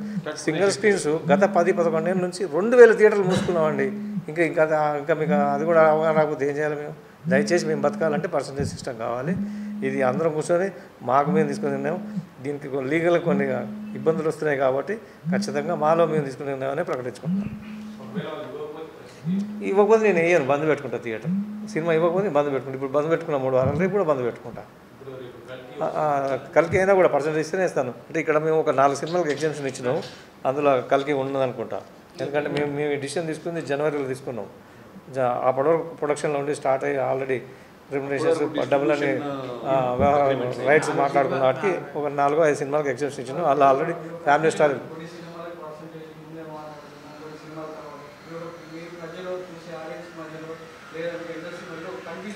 మీ పబ్లిక్కి ఏం సంబంధం లేదు. ఇలా ఇండస్ట్రీకి కూడా మేము అందరికి తెలియజేస్తలేము. కేవలం నాకు ఏ సినిమా అయితే ఉన్నాడో ఆ నిర్మాతకి. సార్ పుష్ప, కల్కి, గేమ్ చేంజర్ కేవలం 4 సినిమాలు అండర్ ప్రొడక్షన్లో ఉన్నాయి కాబట్టి ఫ్యామిలీ స్టార్ అయిపోయింది. ఫ్యామిలీ స్టార్ అది అయిపోయింది. ఓన్లీ 5 పిక్చర్స్ అనుకున్నాం సార్, ఒకటి అయిపోయింది, ఇంకా 4 ఉన్నాయి. మన ఈ చేంజ్ వరకు ఆల్రెడీ డిస్ట్రిబ్యూషన్ అగ్రిమెంట్స్ అయిపోయి ఉన్నాయి. మీటింగ్లో వాళ్ళు ప్రపోజ్ ఇచ్చారు, ఆల్రెడీ మేము ప్రొడక్షన్ స్టార్ట్ చేసినాం హై రేట్ మీద, మీరు పర్సెంటేజ్ అంటే మీకు కొంత హీరోలకు తగ్గించుకుంటాం, ప్రొడక్షన్ కాస్ట్ తగ్గించుకుంటాం, అన్ని చేసుకుంటాం అంటే 4 సినిమాలకు ఎగ్జిబిషన్ ఇచ్చాను. నా థియేటర్లు ప్రతిరోజు 12,000 ఖర్చు వస్తుందండి. మీ సినిమా నేను వేద్దామంటే ఆ సినిమా మొత్తం 4,000 లేదు. ఆ 4,000లో మళ్ళీ GST తీసినా 3,000 ఉంటుంది. ఆ 3,000 ఆయనకు 1,500 నాకు 1,500 వస్తే బంద్ పెట్టుకుంటే 4,000 నష్టం, ఆయన సినిమా వేస్తే 7,000 నష్టం అవుతున్నా. అదే మీరు ఒకటేసారి గుర్తుపెట్టుకోవాల్సింది, కాల్గేట్ పేస్ట్ ఉంది, క్లోజప్ ఉంది, విజేందర్ రెడ్డి పేస్ట్ అని ఒకటి తీస్తా. పెట్టుకుంటారా మీరు? విజేందర్ రెడ్డి పేస్ట్ వచ్చిందని మీరు టీవీలో చూపించాలా లేదా? 100 కోట్లు పెట్టి ఇప్పుడు సినిమా తీస్తారు. మా ఎంటైర్ ఓల్డ్ ఆంధ్రప్రదేశ్ అడ్వర్టైజ్మెంట్ కావాలంటే ₹1,00,00,000 మినిమం పెట్టాలి. తెలంగాణ మొత్తం కావాలంటే 60-70 లక్షలు పెట్టాలి. నువ్వు 6,000-7,000 పెడతలేవు. సినిమాని ప్రేక్షకుడు నా థియేటర్కి ఎట్లా వస్తాడు? నడుచుకుంటూ రావాలి కదా. పలానా సినిమా వచ్చిందని ఎట్లా తెలవాలి? ఆంధ్రజ్యోతిలో గింత చేస్తాం. కాబట్టి ప్రచారం అనేది చాలా ఇంపార్టెంట్. నేను మా ఈ తెలంగాణ ఛాంబర్ నుంచి గత 15 ఏళ్ల కింద నేను ఒక లెటర్ ఇచ్చినాను. కొత్త నిర్మాత సభ్యత్వం చేరితే, అయ్యా మీకు 10 కోట్లు ఆస్తుంటే 2 కోట్లతో చెలగటవాడు, 20% చెలగటవాడు. ఫస్ట్ కాపీ వచ్చేసరికి ఎవరు కొనరు. ఫస్ట్ కాపీ వచ్చిన తర్వాత పబ్లిసిటీకి మళ్ళీ అదనంగా అప్పుడు 6 రేట్ల ప్రకారం 50 లక్షలు నగదు చేతులు పట్టుకోమని చెప్పినాం. ఎవరు ఆ మాట విన్నారు. ప్రొడక్షన్ స్టార్ట్ చేయగానే ఆయన 50 లక్షలు ఇస్తాడు, ఈయన 50 లక్షలు ఇస్తాడని మొదలు పెడతారు. అసలు ఆగిపోయిన పెట్రోల్ రామరాడికి పోతే తెలుస్తుంది 500 పెట్రోల్ ఉన్నాయి అక్కడ. నమస్కారం అండి, నేను పేపర్ సత్యనారాయణ గౌడ్ నా పేరు. నేను డిస్ట్రిబ్యూటర్ని ప్లస్ ఎగ్జిబిటర్ని కూడా. ఇక్కడ డిస్ట్రిబ్యూటర్స్ ఒక ఫిల్మ్ ఇండస్ట్రీ అంటే 4 సెక్టార్లు ఉంటాయండి. Producers, studio sector, exhibitor, distributor. 4 సెక్టార్ల నుంచి నలుగురు అందరు ఇండస్ట్రీకి అందరూ అనుకూలంగానే ఉంటున్నారు. అయితే ఈ మధ్యన ఎప్పుడైనా కానీ ఒకవేళ ఏదైనా ఒక టీవీ సీరియల్ ఎంత పెద్ద హీరో వచ్చి అక్కడ రామానంద సాగర్ అసొంటిది లేదా పెద్ద మహాభారతం, రామాయణం అసొంటి సినిమాలు టీవీలలో పెద్ద హిట్ అయినా కానీ ఆ డైరెక్టర్కైనా కానీ ఆ హీరోలకైనా ఎవరికి పేరు రాలి ఇంతవరకు. అదే ఒక చిన్న సినిమా హిట్ అయినా కానీ ఇమీడియట్లీ ఆయన బతికేసేస్తాడు, ఆ పేరు మీద బతికేస్తాడు. ఒక సినిమా హిట్ అయితే ఒక డిస్ట్రిబ్యూటర్ అయినా, ఒక డైరెక్టర్ అయినా, ఒక ప్రొడ్యూసర్ అయినా, ఒక హీరో అయినా కానీ, ఒక టెక్నీషియన్ ఎవరైనా దాని పేరు చెప్పుకొని జీవితాంతం బతికేసే అంత శక్తి ఓన్లీ మన సినిమా ఇండస్ట్రీలో ఉంది. దాని ఇప్పుడు ఏమైందంటే ఇంతకుముందు ఓటీటీ కరోనా కంటే ముందు వేరు, కరోనా తర్వాత వేరు. కరోనా తర్వాత అందరికీ ఆల్రెడీ ఆల్టర్నేటివ్ తెలిపోయింది. వాళ్ళకు ఓటీటీ అనేది, సెల్ ఫోన్లు, టైంపాసు వేరే చాలా వస్తున్నాయి అన్నట్టు. మేము ఇప్పుడు ఇండస్ట్రీకి ఏమైందంటే మాది ఎగ్జిబిటర్ సైడ్ నుంచి మేము రిక్వెస్ట్ చేస్తున్నాం, వాళ్ళకు కూడా ఇన్ఫర్మేషన్ ఇస్తున్నాం. ఫ్యూచర్ ఏమవుతుంది మీరు ఆలోచించండి. ఆలోచించకుండా ఎవరికి తీసుకున్న గొంతలో వాళ్ళే పడతాం. కాబట్టి మనం ఏం చేద్దామంటే ఇప్పుడు ఒక చిన్న థియేటర్ అనేది ఏ క్లాస్ సెంటర్, పెద్ద సెంటర్లు అయినా కానీ ఒక సెంటర్ ఒక సిస్టమేటిక్ నడుస్తుంది. 4 సెక్టార్ల నుంచి ఒక డిసైడ్ చేసారు ఏంది మన రెంట్ ఎంత, వారం ఏదైనా కానీ ఇయర్లీలో 52 వీక్స్ ఉంటాయి. 52 వీక్స్లో ఒక వారానికి ఏం రెంటు ఏంది అనేది ఒక పద్ధతి ప్రకారం అంతకుముందు డిసైడ్ చేసిన ప్రకారం ఏంటంటే ఒక్కరోజు 4 షోల మీద ఫుల్ అయితే ఎంత వస్తుంది. ఒక థియేటర్ 50,000 ఉంటుంది, ఒక థియేటర్ 2 లక్షలు ఉంటుంది, ఒక 3 లక్షలు హౌస్ఫుల్ కెపాసిటీలు ఉంటాయి. దాన్ని బట్టి వాళ్ళ పెద్దలు ఏం డిసైడ్ చేశారంటే ఒక్కరోజు రెంట్ మాకు ఇచ్చేయండి, మిగతా అంతా మీరే తీసుకుపోర్రి అని డిసైడ్ చేసినప్పుడు అప్పుడు అన్ని సినిమాలు కలకలలాడుతుండేది. అందరికీ ఎవ్వరికి ఏం ఇబ్బంది లేకుండా అన్నీ బాగా నడిచినాయి. ఇప్పుడేమైందంటే ఈ కరోనా తర్వాత ఆల్రెడీ ఆల్టర్నేటివ్ చేంజ్ వచ్చేసింది, జనంలో వచ్చింది. మీరు తీసిన సినిమాలన్నీ మేము తీయాలని లేదు, పబ్లిక్ మారిపోయారు. ఏ సినిమా చూడాలనుకుంటే దానికి 100 రూపాయలు పెడతాం, 200 రూపాయలు, 300 రూపాయలు చూస్తాం అని వాళ్ళు డిసైడ్ అయినప్పుడు ఇప్పుడు మాకేందంటే ఒక్కరోజు రెంట్ అడుగుతున్నాం కదా, ఒక్కరోజుకి ఎంత 50,000 సి క్లాస్ ఉంటుంది, పెద్ద సెంటర్లకు 4 లక్షలు ఉంటుంది. అయితే ఇప్పుడు ఏం అడుగుతున్నామంటే ఇప్పుడు పెద్ద సినిమాలు వచ్చినప్పుడు మేము 50 రూపాయలు అమ్ముతున్నప్పుడు మీరు పర్మిషన్ తీసుకొని పెద్ద బడ్జెట్ అండి నిజంగా ఇంటర్నేషనల్ లెవెల్లో ఖర్చు అవుతుంది కాబట్టి మాకు ఇంత ఖర్చు అయిందని మీరు పర్మిషన్ తీసుకొచ్చుకుర్రు అమ్మమంటారు, అమ్ముతున్నాం. దాన్ని కూడా ప్రేక్షకులు కూడా ఆమోదం తెలుపుతున్నారు, వాళ్ళు ఇస్తున్నారు. అయితే షేర్ రానప్పుడు ఇబ్బంది అవుతుంది అన్నట్టు. ఇప్పుడు ఒకవేళ పెద్ద సినిమా అనుకొని మేము రిలీజ్ చేస్తున్నాం, ఏదైనా ఒక సినిమాల పేరు చెప్తే మళ్ళీ వాళ్ళు ఇబ్బంది పడతారు. ఏదైనా రిలీజ్ కంటే ముందు అన్ని పెద్ద సినిమాలే, రిలీజ్ తర్వాత పెద్దదా చిన్నదా అనేది ఆడియన్స్ చెప్పవలసింది. అది ఇప్పుడు ఆ సిచ్యువేషన్లో ఉన్నారు కాబట్టి మీరు కూడా ఆలోచించండి. మాకు ఒక వారం 7 రోజులకు గాను ఒక వారం రెంట్ ఇస్తారు కదా, ఆ రెంట్ మీరు ఫిక్స్ ఇస్తారా ఇయర్ మళ్ళీ 2 టర్మ్స్ రెంట్ ఆర్ పర్సెంటేజ్. అంటే ఇప్పుడు 1,00,000 రూపాయలు మా రెంట్ ఉందండి, 1,00,000 రూపాయల లోపలనే 50,000 చేసింది. మీరు అన్నట్టు ఒక చిన్న సినిమా వేసుకుంటే దానికి 20,000 10,000 వస్తుంది. 10,000లో మేము 50% ఇస్తున్నాం వాళ్ళకు. అదే రెంట్ ఉందనుకోండి 7 లక్షలు 8 లక్షలు చేసినప్పుడు ఆ సినిమాకు 1,00,000 వస్తుంది మాకు. ఏదైనా కానీ మాకు ఎగ్జిబిటర్కి వచ్చేది ఓన్లీ ఒక ఖర్చుల మందం ఎంత ఇస్తారో అదే ఇస్తారు అన్నట్టు. ఇప్పుడు మేమేమంటున్నామంటే పెద్ద సినిమాలంటేనే మీరు తీసేసుకుంటారు, చిన్న సినిమాలన్నీ మాకు అంటగడుతున్నారు. ఈ పద్ధతి కరెక్ట్ లేదండి. ఇప్పుడు ఇండస్ట్రీ మొత్తం కొలాప్స్లో ఉంది. ఫర్దర్గా ఇవన్నీ థియేటర్లు పోయినాయనుకో ఓన్లీ మల్టీప్లెక్స్ ఎక్కడ ఉంటాయండి, ఓన్లీ పెద్ద సెంటర్లలో, కార్పొరేషన్ సెంటర్లలోనే ఉంటాయి. అవి 200-300 రూపాయలు ఉంటే పబ్లిక్ వస్తారు, ఓకే. అవి కూడా ఎన్ని వస్తున్నాయి, ఫ్రైడే సాటర్డే సండే 3 రోజులు నడుస్తున్నాయి. మల్టీప్లెక్స్లో 20 తీస్తున్నాయని కాదు, అక్కడ షాపింగ్లు ఉంటాయి, ఆ పార్కింగ్లు ఉంటాయి, అవి ఉంటున్నాయి. కాబట్టి వాళ్ళకు ఒక 50% వర్కౌట్ అవుతున్నాయి. మాదేముంది ఓన్లీ మేము థియేటర్ పబ్లిక్ మీదనే నమ్ముకున్నాం, సినిమాల మీదనే నమ్ముకున్నాం. మాకు పార్కింగ్ పబ్లిక్ వస్తేనే కదా పార్కింగ్ వచ్చేది, క్యాంటీన్ వచ్చేది. ఒక సినిమా థియేటర్ నడవాలంటే మినిమం ఒక షోకు కనీసం ఒక సి క్లాసులలో 2,000 ఉంటుంది. కరెంటు బిల్లు కానీ, జిఎస్టీ కానీ, తర్వాత ఊకున్నాడు తూసినోడు అన్నీ కలిసి ఒక రోజుకు మామూలుగా రావాలంటే 5,000 ఉంటుంది. 5,000 పోనీ రెగ్యులర్గా రాదు కాబట్టి మేమేం చేస్తున్నామంటే 50,000కి ఇస్తున్నాం. వచ్చినప్పుడు వస్తుంది, రానప్పుడు రావట్లేదు. ఇప్పుడు ఏంటంటే సిచ్యువేషన్ మారింది కాబట్టి మీరు కూడా మారాలని మేము చెప్పుకుంటున్నాం. లేదనుకో అందరికీ బంద్ అయిపోయినా ఇంకో థియేటర్లు ఉండవు, రేపు సినిమా ఉండదు, ఇండస్ట్రీ ఉండదు, ఒకప్పుడు ఉన్నాయి అన్నట్టే వస్తుంది. ఇప్పటికే ఆల్రెడీ స్టార్ట్ అయింది. కాబట్టి మేమేం చేస్తున్నామంటే ఇప్పుడు రెంటర్ పర్సెంటేజ్ అనే సిస్టమ్ కాకుండా ఒక ఓన్లీ పర్సెంటేజ్ మీరు అన్నట్టు ఒక పెద్ద సినిమా ఉందని మీరు దొబ్బేస్తున్నారు అని అనుకుంటారు కదా. మేమేమంటున్నాం అంటే ఆక్యుపేషన్ 100% ఫుల్ అయింది అనుకోండి, మాకు 25% ఇవ్వమంటున్నాం. మేము మొత్తం ఈ 50-50 అంటే మల్టీప్లెక్స్ మాదిరిగా 25% ఇవ్వండి. 10 లక్షలు వచ్చే దగ్గర మాకు వచ్చేది ఎంత 1,75,000 వస్తుంది. ఇప్పుడు ఎంత తీసుకుంటున్నాం? మేము 70,000 తీసుకుంటాం. 1,00,000 రూపాయలు ఉంటుంది. అది అసలు సినిమాలు ఎన్ని వస్తాయి? ఒక సంవత్సరంలో 5-6 కంటే ఎక్కువ రావు. 5-6 కలిస్తే ఎంత వస్తుంది? సంవత్సరంలో 10 లక్షలు వస్తుంది. మా ఖర్చు కరెంటు బిల్లు నెలకు 50,000 వస్తుంది. ఖర్చు వచ్చేసి 2 లక్షలు అవుతాయి. టోటల్ మీద చూసే వరకు 1 కోటి రూపాయలు దాకా ఖర్చు వస్తుంది ఒక థియేటర్. ఆడ వచ్చేది ఎంత వస్తుంది? 50 లక్షలు కూడా రావట్లేదు పెద్ద సెంటర్లకు. చిన్న సెంటర్లకు 50,000 రెంట్ రావట్లేదు. ఒక్కొక్క థియేటర్ 50,000 రెంట్ ఉంటుంది. ఎక్స్పెండిచర్ అది కలిసి 1,00,000 రూపాయలు ఉంటుంది. రోజు 5,000 రూపాయలు ఖర్చు వస్తుంది అన్నట్టు. రావట్లేదు కాబట్టి ఆ 10 సినిమాలు ఏవైతే ఉన్నాయో అవి కూడా మాకు పర్సెంటేజ్ ఇచ్చేయండి, అప్పుడు ఈక్వల్గా నడుస్తుంది అని మేము రిక్వెస్ట్ చేస్తున్నాం. లేదనుకోండి మేము బంద్ చేసుకున్నాం అనుకో మీకు రెవెన్యూ పోతుంది. ఇప్పుడు మా థియేటర్ల నుంచి మీకు రెవెన్యూ వచ్చేది 50% వస్తుంది. ఓటీటీ నుంచి ఒక 25% ఉంది. మల్టీప్లెక్స్ నుంచి ఒక 10%, ఓవర్సీస్ అవి ఇవన్నీ కలిసి 100% వస్తున్నాయి. దాంట్లో మా 50% వదులుకున్న లూజ్ అయిపోతే మీకు ఎక్కడి నుంచి వస్తుంది? రెవెన్యూ రాదు కదా. ఇంత బడ్జెట్ పెట్టలేరు. 1,000 కోట్లు పెడుతారు. ఇప్పుడు మన ఇంత మామూలుగా నైజాం అప్పుడు ఒక 3 లక్షలకు చిరంజీవి సినిమా ఉండేది. ఇప్పుడు 100 కోట్ల దాకా మేము థియేటర్ల నుంచే కదా వచ్చింది. ఆ రెవెన్యూ బట్టి మీరు అంత ఎదిగిపోయినప్పుడు ఈ థియేటర్ని నడుపుకోవాలన్న ఉంటుంది కదా. కాబట్టి దాన్ని కాపాడాలన్న ఉద్దేశం మీద ఇప్పుడు ఇక్కడ ఈ ప్లాట్ఫామ్ నుంచి ఈ 4 సెక్టర్లకు, డిస్ట్రిబ్యూటర్లకు, హీరోలకు, డైరెక్టర్లకు ఎవరైతే పెద్ద మనుషులు ఉన్నారో వాళ్ళు మీరు ఆలోచించండి. మాకు 50 వారాల్లో ఒక 5 సినిమాలు పెద్దవి వస్తున్నాయి. 5 వారాలు వేసుకొని మిగతా బంద్ చేయాలంటే ఆ స్టాప్ రాడు, ఆ కరెంట్ వాడు రాడు, ఆపరేటర్ రాడు. ఏదో ఫంక్షన్ హాల్ మాదిరిగా సీజన్ బట్టి నడిపేయాలంటే 1,00,000 గ్యారంటీ ఇస్తలేరు. కాబట్టి పబ్లిక్ నుంచి అడుగుతున్నాం. దాంట్లోనే మేము డిస్ట్రిబ్యూటర్ పంచుకోవాలి. మాకు డిస్ట్రిబ్యూటర్కి సంబంధం, ప్రొడ్యూసర్ వాళ్ళు వ్యాపారం చేస్తారు. నాకు 5 రూపాయలు ఎక్కువ వస్తుందంటే వాళ్ళకి 5 రూపాయలు నష్టం అవుతుంది. కాబట్టి ఇమ్మీడియట్గా ఎవరు ఒప్పుకోరు.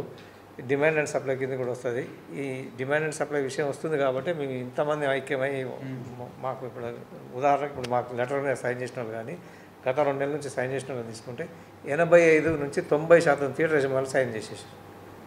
అందరికి ఒకటే నొప్పి, ఇల్ల వేరే ఏం లేదు. కోవిడ్ వస్తే కోవిడే, అందరు కోవిడే. మేము 15% మాకు కోవిడ్ రాలే, దానికి కోవాక్సిన్ వేసుకొని కోవిషీల్డ్ వేసుకొని అంటే కుదరదు. కాబట్టి ఇప్పుడు ఆ కోవిషీల్డ్ అనేటివి మాకు పర్సంటేజ్ సిస్టమ్ ఇస్తేనే మేము బతాం. ఇంపార్టెంట్. ఇంకొకటి కూడా చిన్న చెప్తా సార్, మొన్న ఒక సినిమా, హీరో సినిమా ఉదయం తెల్లారుజామున 2 గంటలకు వేసినాం.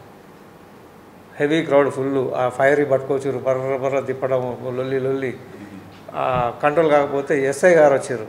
ఆయన అంటే జమేదారు 4 కానిస్టేబుల్ వచ్చారు. మొత్తానికి లాఠీ చార్జ్ కొట్టడం మొత్తానికి అయిపోయింది.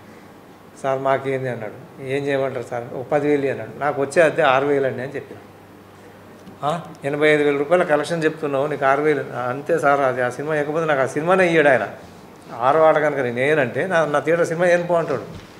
చచ్చిపోతున్నాం. ప్రతి పొడుస్తురు 85 అనేది నేను బీఫామ్ కెపాసిటీ. ఇంకా ఈ ధరలు ఎవరికో ఇచ్చినాం, ఫ్యాన్స్కి ఇచ్చినాం, లేకపోతే బ్లడ్ డొనేషన్కి ఇచ్చినాం అని చెప్పి ఇంకా వేరే రేట్లు కూడా ఉంటాయి. ఇప్పుడు రేపు జూలై 1 నుంచి మేము బెనిఫిట్ షోస్ వేయట్లేము, మిడ్ నైట్ షోస్ వేస్తలేము. అది కూడా తీర్మానం చేసుకున్నాం. ఎందుకంటే ఎన్ని చెప్పుకుంటూ పోతే ఇంత పెద్ద వేయము. ప్రభుత్వం ఇచ్చిన అనుమతి ప్రకారం వేస్తాం. చెప్తారు. గవర్నమెంట్ జీవో వాళ్ళ 6 ఆటలు 5 ఆటలు ఇచ్చే కాడ ఇచ్చేస్తాం. Mid night show government GO కూడా కొంతమంది వ్యతిరేకం పోతుంది, రెడీగా ఉన్నారు. ఎందుకంటే మాకు వచ్చేదేమో గింత, అక్కడ అల్లరి జరిగేది పెద్దగా ఉంది, ఫర్నిచర్ డ్యామేజ్ అది ఎక్కువ ఉంది. కాబట్టి అది వద్దనే చెప్పేసినాం నిర్మాతలకు. మన అంతకుముందు 2 మీటింగ్లు కూడా చెప్పినాం, ఈసారి ఆ పర్మిషన్లు తెచ్చుకోక. ఇంకొకటి కూడా సార్, ఇక్కడ ఎంత విచిత్రం ఉందంటే మీకు చెప్తుంది మాకే సిగ్గైంది. నేను థియేటర్ యజమానిగా సైన్ చేయింది ₹1 టికెట్ పెరగదు, 1 షో రాదు పర్మిషన్. వాళ్ళు ఏంటంటే డిమాండ్ సప్లై, 6 ఆటలు వేస్తేనే నీకు సినిమా ఇస్తా, లేకపోతే పక్కన 7 షోలు వేస్తా అంటున్నాడు. వెళ్ళిపోతా అంటే సార్ నేనే 6 షోలు వేస్తానే చేస్తున్నాను. నేను ₹200 టికెట్ పెడతావా పెట్టాను సార్, నా దగ్గర జనం నన్ను తిడుతున్నారు, అడ్డగోలు బుకింగ్ అంటున్నాను, బూత్ మాటలు అంటున్నారు. అంటే నువ్వు పెట్టినంటే చెప్పు, పక్కనకి ఇస్తా. ఇప్పుడు ఆ పక్కన అనే మాట రాకుండా మేము అందరం ఐక్యంగా ఉంటున్నాం. అది సాధ్యమైందని మీకు ఆలోచిస్తున్నాం. ప్రభుత్వం ఇచ్చిన ధరనే అమ్ముతాం. ప్రభుత్వాన్ని కూడా ఎక్కువ ఇద్దని అంతకుముందు మన కోమటిరెడ్డి వెంకరెడ్డి గారిని కలిసి దరఖాస్తు కూడా ఇచ్చి రావడం జరిగింది. మళ్ళీ కూడా రిక్వెస్ట్ చేసుకుంటాం. ఆంధ్ర పద్ధతి బాగుంది, ఫిక్స్డ్ రేట్స్ ఉండాలి. ఏదైనా 100 crores అబౌవ్ సినిమా తీసిన ప్రూఫ్ చూపిస్తే దానికి ఒక ₹50 ₹20 పెడితే ప్రేక్షకులు కూడా ఇబ్బంది కాదు. నిన్నటిదాకా ₹100 ఉండి ఒకసారి 200 అంటే ప్రేక్షకులు కూడా ఇబ్బంది పడుతున్నారు. 4 విద్యార్థులు వచ్చి 2 వెనక పోయి 2 టికెట్ తీసుకుని పోవటం చాలా బాధ అనిపిస్తున్నది. ఇది అంత ఈజీగా ఉండదు, స్వీకరించరు, మమ్మల్ని ఒత్తిడి చేస్తారు, అందులో మా దాంట్లో ఒకరిద్దరు స్ప్లిట్ అవుతారు కూడా. ఇవన్నీ కూడా మేము భరించాలి, ఎదుర్కోవాలి. ఎందుకంటే నాకు ఒకసారి అట్లా వేసి లాభం అలవాటు పడ్డ తర్వాత రెండో గారికి ఆయనకే బుద్ధి వస్తుంది. అరే విజేందర్కి ఏమో 2 లక్షలు వచ్చింది, నాకేమో 4,000 ఇచ్చిందని చెప్పి అప్పుడు గ్రహిస్తాడు అవతల కూడా. కాబట్టి నెమ్మదిగా అవుతుంది ఇది. ఎందుకంటే మేము అడిగింది కొత్తది కాదు, గత 50 ఏళ్ళ నుంచి ఉన్న ఆనవాయితీనే మళ్ళీ తిరిగి అడుగుతున్నాం. Thank you. మరొకసారి పత్రికాముఖంగా తెలియజేయడం ఏమన్నా కాబట్టి మా డిమాండ్ ఏమిటి అంటే మాకు పర్సంటేజ్ ఇస్తేనే వర్కౌట్ అవుతుంది, మాకు పర్సంటేజ్ ఇవ్వండి వర్కౌట్ కాదు. కాబట్టి మేము పర్సంటేజ్కి మా లోపల మేము ఉన్నటువంటి ఎగ్జిబిటర్లం తెలంగాణలో ఆల్మోస్ట్ ఆల్ ఇప్పుడు ఒక 100 మంది ఉన్నాం. ఇంకా జమ అవుతాము, అందరం ఏకమవుతాము, మేము ఇదే తాటి మీద నడుస్తామని మాకు మేము నిర్ణయించుకున్నాము. మీ నిర్ణయం మార్చుకొని మాకంతా కోఆపరేట్ చేయాలని మా మనవి. అయ్యా నమస్తే. కలిసిపోయారు. ఈ సిగ్నేచర్ చేసిందంటే 70% ఉన్నారు, ఒక 15% లేరు. ఈ 70% సినిమాలు మేము కనుక బైకాట్ చేస్తే పిక్చర్ రిలీజే కాదు. అది అక్కడ దాకా కూడా వద్దండి. ఇప్పుడు ఈయన ఉన్న ఈ 18 మంది మా థియేటర్లని ఆపితే కూడా సినిమా వెనక ముందు ఆడతాడు నిర్మాత. పర్సన్ ఒకటే కనపడుతుంది కానీ 20 థియేటర్లు, పర్సన్ ఒకటే కనపడుతుంది 6 థియేటర్లు, పర్సన్ ఒకటే కనపడుతుంది 3 థియేటర్లు, వీరు 2 థియేటర్లు టాప్, ఇట్లా రకరకాలుగా ఉంటాయి. అంటే ఈయన ఉన్న వాళ్ళు కాక ఇప్పుడు మీకు సైన్ చేసినవి మీకు ఆల్రెడీ ఏదో వేరే దాంట్లో వచ్చినాయి, కావాలంటే ఇప్పుడు మీకు కూడా ఇస్తాం, తీసుకోండి. ఆ సైన్ చేసిన వ్యక్తుల దగ్గర 85% వ్యాపారం ఉంది, ఒక 10% ఇంకొక ఆయన దగ్గర ఉంది. ఆయనను కూడా పోయి మేము రిక్వెస్ట్ చేస్తాం, దయచేసి వారిని నష్టపోమని అంటలేదు డిస్ట్రిబ్యూటర్ని. నువ్వు 100 కోట్లు పెట్టే బదులు 70 కోట్లు కొనుక్కొచ్చుకో, 80 కోట్లు కొనుక్కొచ్చుకో. థియేటర్ల పరిస్థితి ఇట్లా ఉందిరా బాబు, బంద్ అయిపోతున్నాయి, ఇండస్ట్రీ నాశనం అవుతుంది. కాబట్టి హీరో గారు, నేను ఒకటే మాట చెప్తున్నా సార్, హీరో గారికి 50 కోట్లు లేకపోతే 30 కోట్లు ఇస్తే నష్టమా? ఎందుకు 50 కోట్లు ఇవ్వాలి? వచ్చి పేద విద్యార్థుల్ని, హమాలీల్ని, రిక్షా దొక్కేట వాళ్ళని, పేద కూలీలను చంపాలన్నా 200 రూపాయలు టికెట్ పెట్టి? తప్పు కదా అది. సంపన్నుని తీసుకుపోయి కోట్లు దోచి పెడదాము, చిన్న స్టూడెంట్స్ని, విద్యార్థుల్ని ఆ పాకెట్ మీద ఉన్న 100 రూపాయలకి 200 తప్పుదామా? ఇదంతా అన్యాయమే కదా. మీరు ఎట్లా వస్తుందో అట్లా తీసుకుంటూ పోండి, ప్రేక్షకులు ఇచ్చిందని షేర్ చేసుకుందాం, అందరికి మంచిగా ఉంటుంది, అందరం హ్యాపీగా ఉంటాం. ఈ జూదం సిస్టమ్ ఎందుకు? ఇంకా మాకు మన దాకా జూదం ఉండేది. గత సినిమా 40 లక్షలు వచ్చింది, నువ్వు 45 ఇస్తేనే ఇస్తా, పక్క 45 అంటుండని చెప్పి ఇద్దరం కలిసినాక 40 కాదు 35 ఆఫర్ ఇస్తే నేనేమో 45 ఇచ్చేస్తా, పిచ్చోని లెక్క పోతూనే ఉంటాయి పైసలు.